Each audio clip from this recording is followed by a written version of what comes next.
Olá, queridos amigos. Aqui é a Sofia Dorinskaya, presidente do Escritório Internacional de Direitos Humanos na área da saúde mental e diretora do Centro de Informação Médica Sofia Dorinskaya.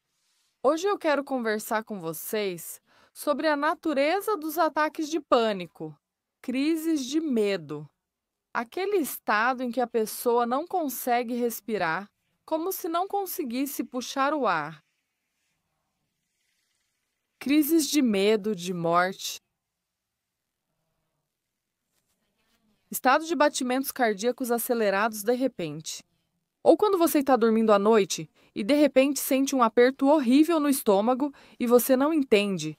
E aí vem esse pânico. Hoje vamos conversar sobre o que é esse estado, de onde ele vem, por que os psiquiatras ou psicólogos prescrevem certos medicamentos e, afinal, como toda essa máquina funciona.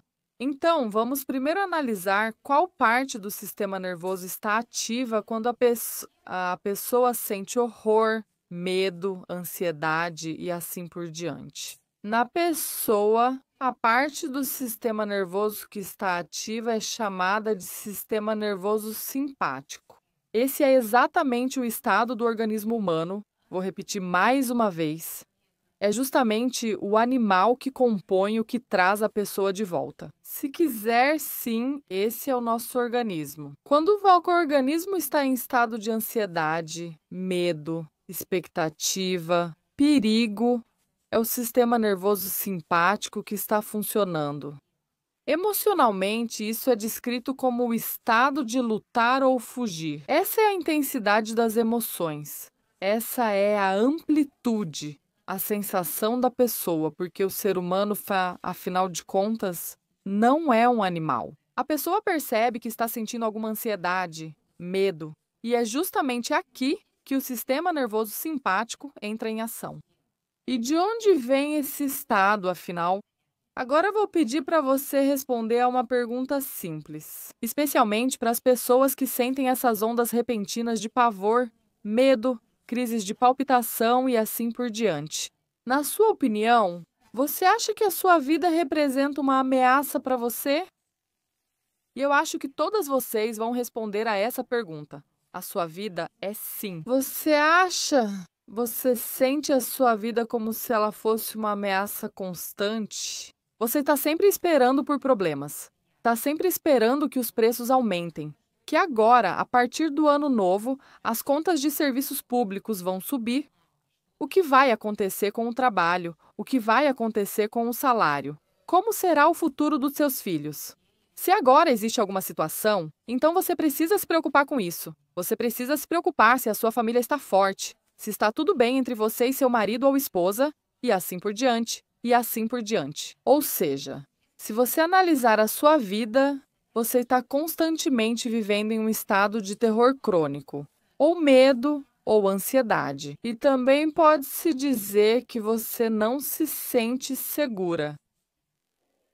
Você sente que a vida é bastante perigosa, que a vida é bastante imprevisível e que você não pode controlar a sua vida. E isso significa que, fisiologicamente e emocionalmente, você vive nesse estado constante de ansiedade e perigo. E, naturalmente, seu corpo vive nesse estado. Você pode me perguntar, mas como é que a gente chega lá e fica presa nisso? A criança nasce em um lugar alegre. Tudo é maravilhoso para ela. Mas com o passar da vida, com o acúmulo de experiências, com o acúmulo de fracassos, decepções e traumas. Para as mulheres, o parto são momentos dolorosos e difíceis. Podem ser momentos inconscientes, cirurgias e assim por diante. A pessoa entra exatamente nesse estado do sistema nervoso autônomo, especificamente o simpático, onde o corpo já começa a ver a vida como uma certa ameaça, já tudo o que está ao redor da pessoa. De uma forma ou de outra, ela pode associar certas coisas a algum tipo de ameaça, a algum perigo, a expectativa de algum problema e assim por diante. E assim a pessoa acaba caindo nisso. É um espectro bastante amplo, posso dizer. Lute ou fuja. Tudo começa com a pessoa podendo se tornar rude, agressiva. Responder grosseiramente a observações pequenas e insignificantes, agindo com falta de educação, ou seja, está dentro desse espectro. Depois ele desce, e aqui ele já está assustado, apavorado, ele foge qualquer mínima responsabilidade, ele já larga tudo, ele entra em pânico e assim por diante. Ou seja, é uma ampla faixa do estado emocional de uma pessoa. E é exatamente isso que acontece com você quando sente ansiedade, medo, pavor. É aquela onda repentina que te invade quando você vai ao psiquiatra ou ao psicoterapeuta. Ouço que já começaram a prescrever essas substâncias. O que eles te prescrevem? Eles te prescrevem ateráticos, ansiolíticos ou tranquilizantes. São todas essas substâncias tranquilizantes, calmantes, que fazem o quê? Que bloqueiam a ação do sistema nervoso simpático. A adrenalina atua aqui. Se você ler sobre os mecanismos de ação, todas essas substâncias, de uma forma ou de outra, bloqueiam os receptores que percebem a adrenalina e seus vários componentes. Você pode simplesmente olhar isso. O que acontece quando o sistema nervoso de uma pessoa é bloqueado quimicamente? Todas essas substâncias eu já falei muitas vezes e provavelmente ainda vou repetir muitas vezes. Todas essas substâncias, elas levam o organismo a um estado de apatia. Esse é o estado em que a pessoa simplesmente para de sentir qualquer coisa. Ela já não sente mais nada. Sim, de fato, ela não sente mais crises desse medo. Ela não sente mais esses picos emocionais. Mas se você se perguntar, você se tornou? Há uma sensação de que, como se você tivesse se tornado uma pessoa sem emoções, um pouco fria. Como se não estivesse aqui, nem em si mesma. Todas essas substâncias, ao envenenar aos poucos, por assim dizer, adicionando um pouco dessas toxinas neurotrópicas, levam a pessoa a um estado de apatia. E abaixo da apatia, naturalmente, vem a morte. Essas são estatísticas abertas. Se você ler sobre pessoas que usam substâncias psicoativas regularmente, elas não vivem muito tempo. Todo mundo sabe disso.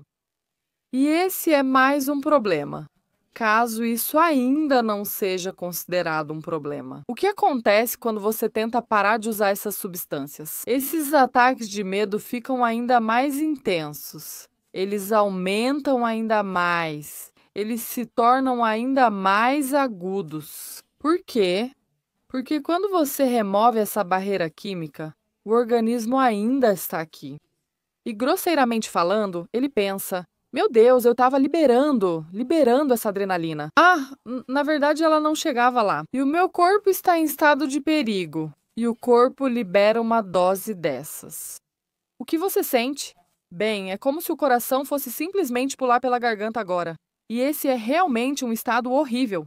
Você começa a tomar essas substâncias de novo e é aí que você cai nessa armadilha. É realmente uma sensação desagradável. A pergunta é: o que fazer? Primeiro, para aqueles que conseguiram resistir e não começaram a tomar todas essas substâncias psicoativas, como eu disse, tranquilizantes, ataráticos e assim por diante. Agora vamos analisar a situação de forma analítica. A pessoa está, como ela acredita, em uma situação ameaçadora. E aqui precisamos decompor essa situação ameaçadora em seus componentes. E os componentes são o componente biológico da ameaça e o componente psicológico, por assim dizer. Então, um dos componentes biológicos da ameaça é a fome. Aqui eu quero relembrar alguns dados de um dos meus vídeos, onde falei sobre a predisposição adquirida para transtornos mentais, que foi descrita pelo acadêmico Vladimir Nikolaevich Miassishev.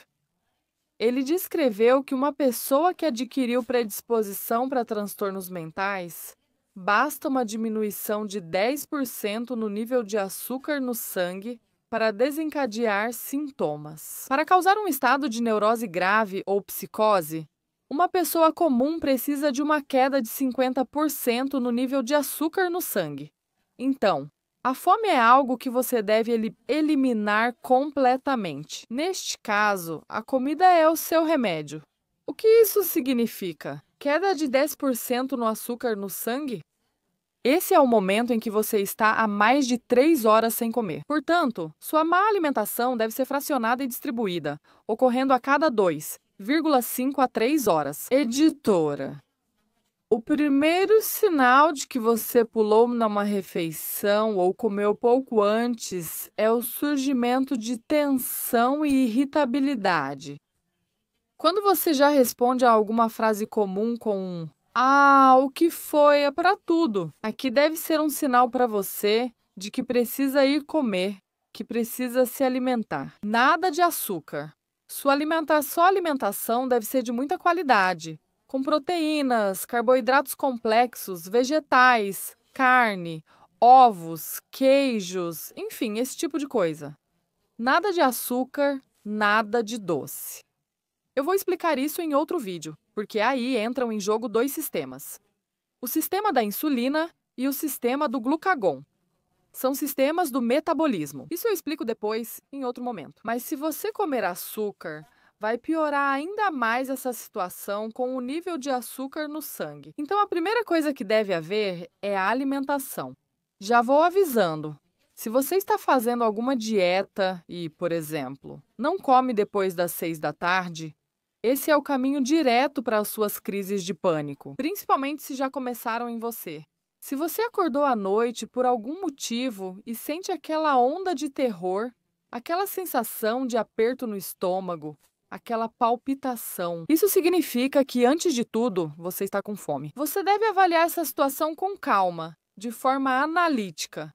Você deve se levantar e comer alguma coisa. Prepare algo para comer, que não esteja frio nem quente. Evite comidas pesadas, como um prato cheio de pelmene, para não dificultar o sono. Pode ser 2 ovos cozidos, um pedaço de carne magra, de novo, nada frio, certo? Ou seja, prepare esse tipo de comida para você. Já comeu? Aqui funcionam muito bem os shakes de proteína das lojas de suplementos esportivos, sobre os quais já falei, e também os comprimidos, esses Unilever, de fígado. Aqui você já pode simplesmente escolher. Agora, felizmente, você pode escolher suplemento de alta qualidade em lojas esportivas. Então, ou seja, isso é alimentação.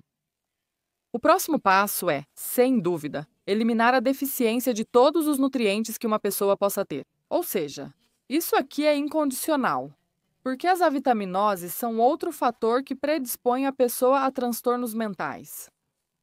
Sem dúvida, posso dizer que se você tem alguma patologia física, por exemplo, dor de estômago constante, ou alguma patologia cardíaca, ou osteocondrose, ou seja, alguma patologia física real, que constantemente desencadeia esses impulsos de ansiedade, você precisa tratá-la, deve ir ao médico.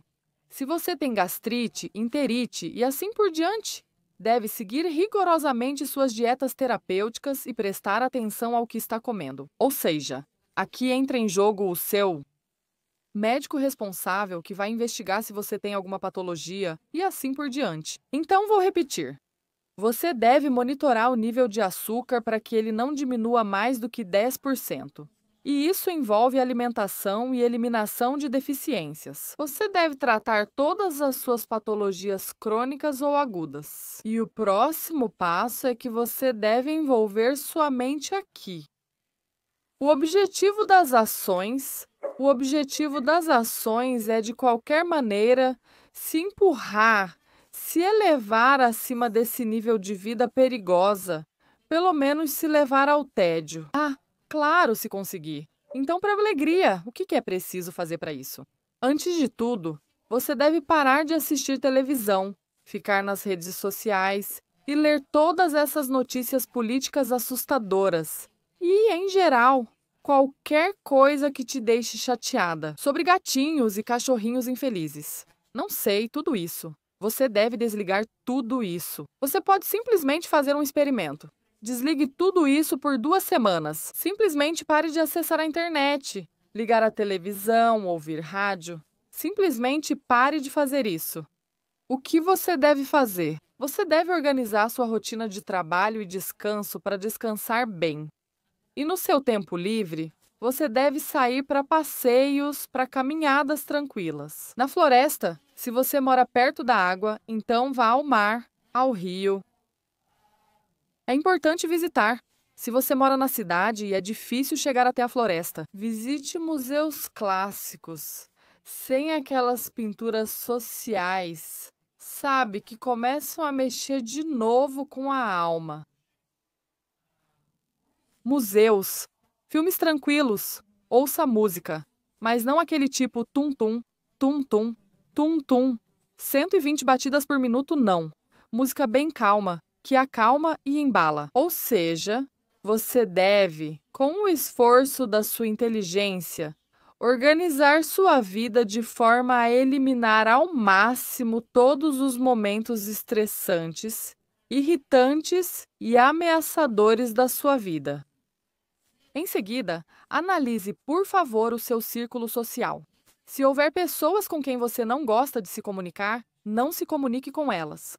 Se houver lugares que você não gosta de frequentar, não vá a esses lugares. Ou seja, simplesmente analise o que está acontecendo e, se possível, elimine ao máximo, se for o caso. Não sei, tem algum colega no trabalho cujo simples som da voz você não suporta e só de olhar para ele, já te revira por dentro.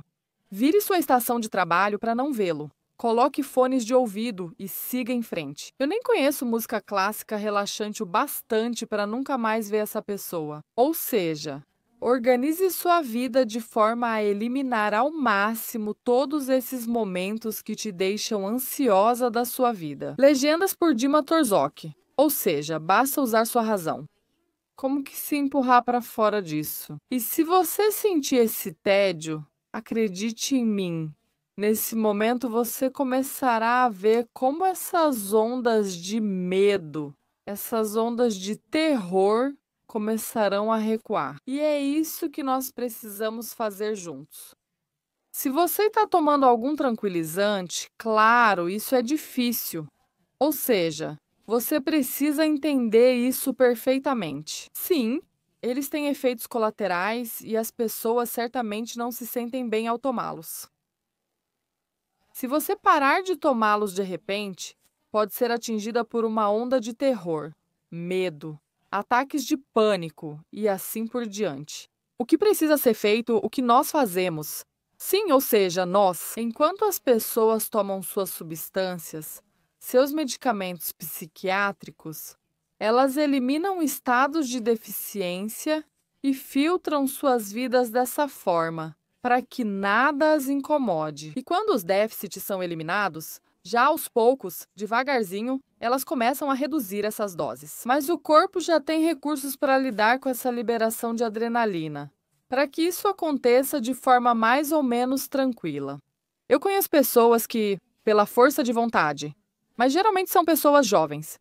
Sim, elas simplesmente param com tudo isso pela intenção.